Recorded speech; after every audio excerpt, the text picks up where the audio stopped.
ibaruwa yo ni yacu n'ubu nta shiti nta n'abagomba kubishidikanyaho.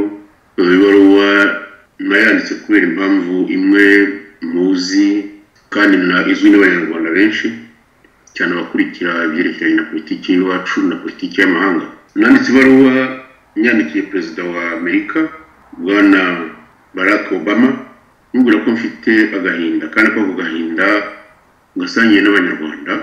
Nyandika rero mu izina ryanjye nk'umunyapolitike ariko musobanurira ko ndi na perezida w'amashyaka yashize hamwe kugira ngo duhindure ibintu mu Rwanda. Ako gahinda rero nubwo ko ngatewe n'impamvu nyinshi kandi ko n'abanyarwanda ku gahinda bagafite ariko bo bakaba badafite ubushobozi bwo kwandika, nuko yemeye gutumira umuperezida wa Kagame ngo aze muri Maison Blanche, no kuvuga aho perezida Barack Obama atuye kandi akaba ari n'ahakorera, azanye n'abandi baperezida b'abanyafurika birumvikana kuko batumiye mu nama izakorera Washington ku itariki ya 4 kugeza ku itariki ya 5. Nge rero ngavuga ko bitari ngombwa gutumira Kagame, ko bitanashimije twebwe abanyarwanda ntabwo bidushimishije kubera ko Kagame abarwa mu bicanyi bari ku butegetsi muri iki gihe cyane mu gihugu nako umugabane wa Afurika.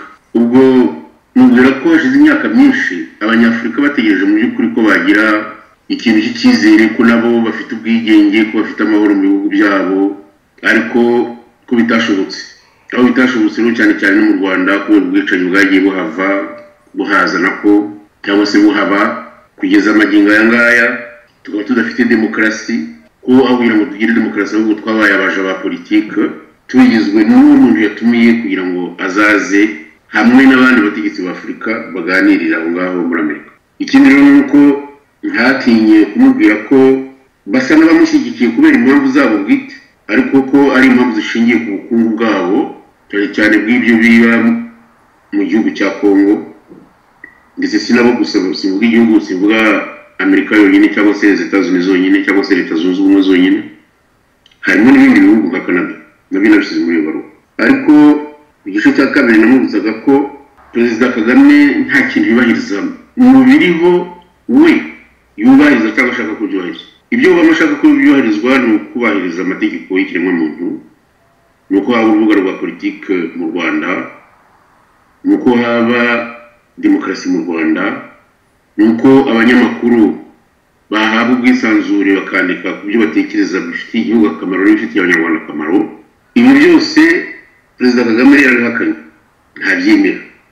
Kumutumira yaze ko atemera ibyo bintu, ko ahubwo ibyo agamije ari ukwicana, namubwiye ko ibyo bintu yarakwiye kudufasha tukabirwanyiriza hamwe nawe. Ubu rero namuhaye ingero kugira ngo atagira ngo ndavuga ibigambo gusa, nta ingero z'ubwicanyi yagiye akora. Yatangiriye muri 1990 vuga ko ingabo yari afite yazishoye mu baturage b'ibyumba na Ruhengeri bakabica uko bashatse. Ibyo bimenyetso birahari. Nongera mubwira ko mu myaka ya 1993 yatangiye kwica abantu bagombaga kugira ubukizere bakabayobora n'igihugu cyacu.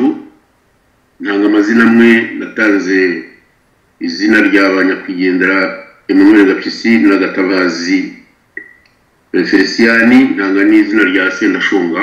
Hanyuma hari ibintu rero ku isi yose bazi, mvuga n'uburyo yishe Habyarimana na mugenzi we w'u Burundi ari we Cyprien Ntaryamira wahoze ari perezida w'u Burundi nawe. Ubu rero ntabwo nibagiwe no kuvuga ko mu minsi yashize nabo kandi barabizi abanyamerika yishe Koloneli Karegeya aranabyigamba. Hanyuma nibutse ko Karegeya nawe yizwe kugenda aherekeje perezida Kagame igihe yakirwaga na perezida Bush hari mu kwezi kwa gatanu mu mwaka wa 2012 yangira oya 2006 n'ibyo. Ubwo rero ntabwo nibagiwe kumubwira ko hari abapadiri cyangwa se abepiskopi n'abapadiri yishe, vuga n'itariki, mvuga n'amazina yabo, mvuga Archbishop Vincent Nsengiyumva, mvuga n'umuntu n'abayevêque Tadeo Nsengiyumva, mvuga na Augustin Ruzindana, mvuga n'abagasabwoya, mvuga n'abandi nkabo. Ibi ni ibimenyetso rero bimwereka ko umuntu mu by'ukuri atagomba gutumirwa kuko Kiliziya Gatolika nk'uko babivuga yiciye umutwe. Ikindi rero nuko namubwiye ko noneho iryo yitwa ry'abantu risigaye rikorerwa no mu mahoteli, ndongera ngaruka ku rugero rw'iyicwa rya Karegeya itariki ya 31 z'ukwezi kwa 12 z'umwaka ushize. Ubwo rero mubwira ko hari n'ibindi biteganywa byo kuzica abantu bamurwanya mu buryo bwa politiki. Birumvikana ko nashyizemo cyane cyane byerekeranye na Generali Kayumba Nyamwasa, ariko n'abandi tutibagiwe nanjye sinibagiwe. Ibyo bintu rero mu by'ukuri umuntu ufite ibintu byinshi arangwaho ukavuga ko umutumiye usa naho ushaka kumugira umwere, ntabwo abanyafurika bakiri injiji. Ubu ngubu tugomba kujya twiburanira. Reka nongere mbisubiremo, ubu ngubu tugomba kujya twiburanira. Ntabwo abazungu hari icyo bazatumarira twebwe tudashaka kwimarira. Ntabwo umuzungu azagufasha kubohoza igihugu cyawe wowe niba utabyitangiriye. Ibi rero byo gutumiza Perezida Kagame n'abandi basa nawe ibisa n'igituti. Umuntu yagombye gushyirwa mu nguni mu gihugu cye, ntiyakomeze kumuha ibyo bita tapis rouge, kuko iyo babimuhaye bisa no kumwogeza. Ubwo ariko ntabwo nahagarariye aho ngaho, namubwiye ko bibabaje cyane kuba amakambi yarasenywe abantu bagakurikiranwa, ni ukuvuga muri 1996 hakitwamo 300,000, kandi ngiye mvuga byo bifitiwe noneho raporo yatanzwe na Loni ko aranabizi. Sinumva igituma rero Perezida Obama yabaze ibintu by'ibingibi bagatumira umuntu. Mubwira ko byabaye muri raporo yatanzwe ku itariki ya mbere y'ukwezi kwa 10 mu mwaka wa 2010. Hanyuma noneho nkanga n'urundi rugero ni abantu biciye Kibeho 8,000 mu mwaka wa 1995 mu kwezi kwa 4. Aho namubwiye ko urugero yagombye kureberaho ari urwo muri Bosnia, ahantu bita Srebrenica, aho biciye abantu mu idini ya Islam, biciye 6,000. Ariko ubu Loni yabigize jenoside, baranabyibuka buri mwaka. Ababikoze barimo Milosevic yarafunzwe kugeza n'igihe apfiriye muri prison. Ariko iwacu barigaramiye abantu bishe abantu 8,000 Ikibeho birirwa babungabunga, aho bakora n'imipango yo kwica abandi. Ibyo biteye agahinda. Ntabwo rero guhaguruka ari ubamuzahaguruka ngo abuze Kagame kuza. Ni twebwe tugomba kubikora, tugakoresha uburyo bwose ahubwo tukamubohera mu gihugu we ntasohoke. Nayo rero ibyo ni ugukina. Kandi imyaka uko igenda n'uvuga ngo abazungu bazayibakorera, iyo myaka ntabwo ibarinda mwebwe, yo irahita. Igihe rero ni iki niba mutabikoze, abasore ngo bahaguruke bavuga ibitekerezo byabo bashaka, bavuge ko bashaka kubana bakabana nk'abanyarwanda bidashingiye kuri biriya by'amoko Kagame yongeye kubyutsa abenshi abahutu ngo bafite ngo ipfunwe ngo bajye bahora bamanitse amaboko ngo basaba imbabazi abandi bapfukama. Bagomba kubana ni itegeko, bagomba kubana mu gihugu kimwe kandi bakabana nta kuvuga ngo baracagagurana cyangwa se ngo barasobanurana. Nta byo gusobanura amoko bigomba kubaho. Aho Kagame rero afitiye amayeri yo kubeshya abazungu, ni ukuvuga ngo yahagaritse jenoside, ngo yazanye ngo amajyambere, ngo yazanye ibintu bya mituweli, mbese we akora ibyo abazungu byose bashaka. Abagore yabashyize mu nzego, iki ibyo abazungu bashaka n'idakora, ibyo abanyarwanda bashaka ntabwo bikora. Iyo politiki rero tugomba kuyirwanya. Nuko narangije mbwira Perezida Obama, mwibutsa ijambo yavugiye muri Ghana, uwo wavuze kudashaka abaperezida b'abicanyi bakanyaga abaturage, ko ahubwo icyo ushaka ari uko bagira amategeko bagenderaho ameze neza. Nibyo yavuga rero ngo Africa does not need strong men, it needs strong institutions. Nibyo narangirijeho hano musezera.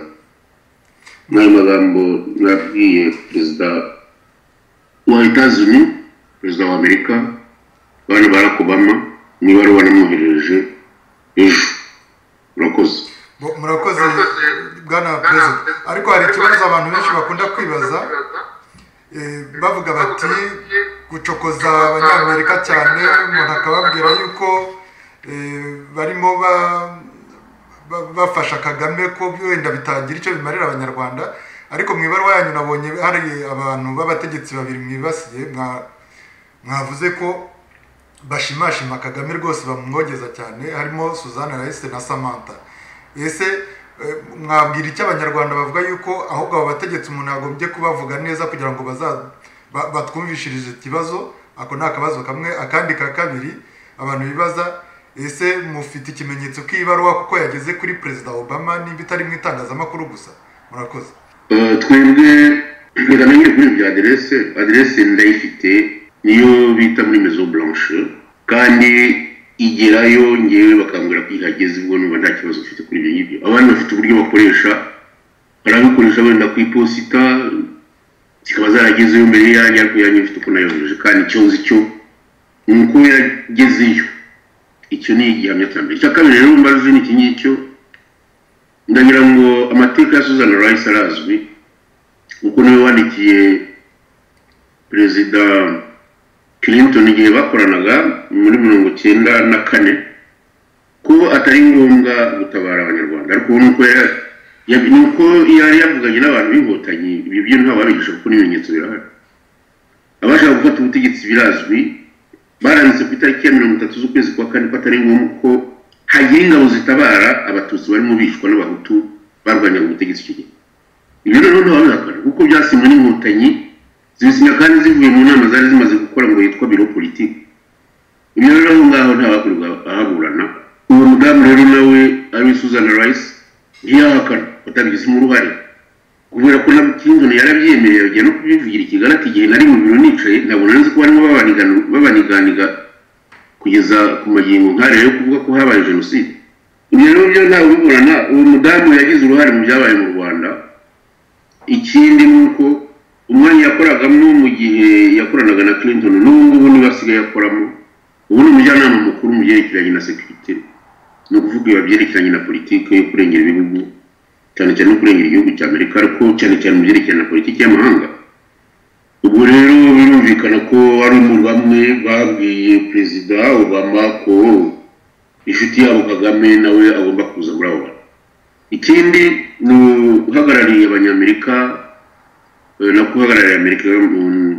muri Nations Unies uvuga mu muryango w'abibumbye umudamu witwa Samantha Power igihugu cyose mu byo yandika Samantha Power yagiye no mu Rwanda yagiye kureba inzibutso ni umuntu ngo ufite iby'ubuhanga mu kumenya cyangwa se mu gusesengura ibyerekeranye na jenoside ariko abo bose bashyira aho ngaho bakazana ibintu by'amarangamutima bakagira ngo baturusha kubabara bakiririsha bakagira bato bagakubita hirya bagakubita hino ibyo barengera ntitubizi ariko kubabara ntibabiturusha ntabwo rero twebwe dushobora kuvuga ko Kagame tumwangira ko ari Kagame gusa Kagame ni umwicanyi bagombye kubimenya kandi nawe ntabihakana ibyo rero kuvuga ngo ntabwo twajya ducisha make ngo tukifata kimarayika ngo nibo bazungu badukunda ngo ba Power abo ngabo cyangwa se ba Susan Rice ibyo wenda bizagirwa n'abandi bafite bashaka kugeraho ariko ngewe numva abanyafrika bari babaye bihagije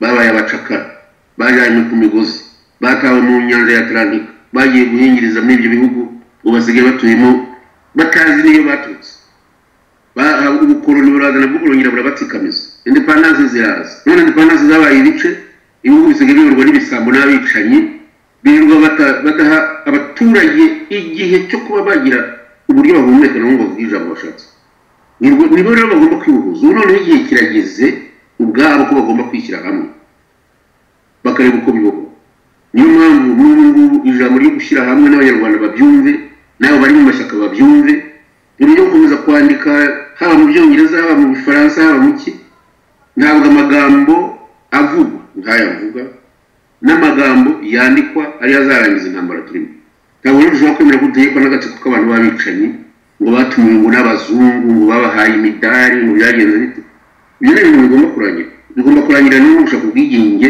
mu bwonko bwacu no gushaka ubwigenge mu gihugu cyacu nibyo murakoze ndabashimiye bwana Perezida murakoze namwe ku ijambo